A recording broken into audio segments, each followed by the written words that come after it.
W.F. Howes presents an unabridged recording of The Salesman by Joseph O'Connor, narrated by Aidan Kelly.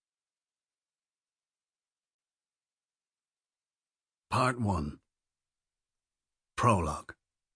Glenbalkin, Dalkey Avenue, November 1994.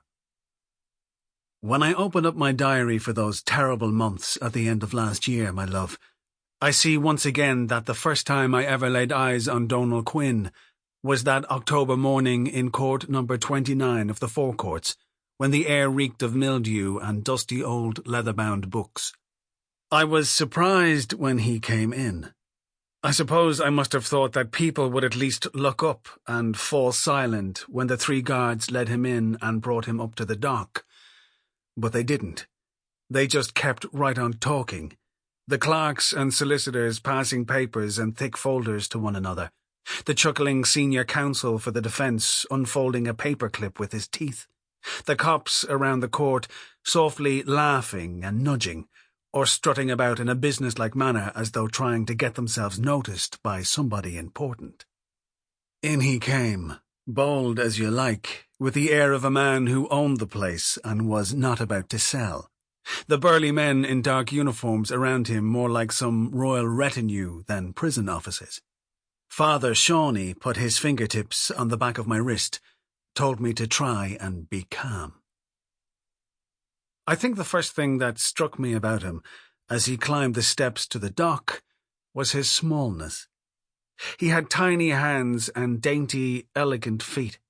He moved quickly, jerkily, like a vicious little winter bird. He had on a blue tie with a pattern of melting black and white clocks, one of those chain store suits that look good in a shop window, but cheap and sad and saggy in the daylight. Also a pair of battered old training shoes, which seemed a little odd to me, given the circumstances. He had sideburns. His arms were short and thick. There was something revoltingly efficient about him. He could easily have been taken for a boxer. His hair was much lighter in colour than it had appeared in the newspaper photographs. Sandy red, poorly cut into an old-fashioned pudding bowl style, and slightly thinning at the crown. It looked like maybe he had cut it himself.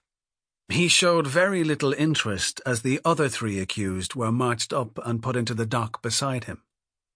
I did not see him glance over in the direction of the jurors, 8 men and 4 women, even once. He sat looking bored, his shoulders slumped, listlessness. Sample complete. Ready to continue?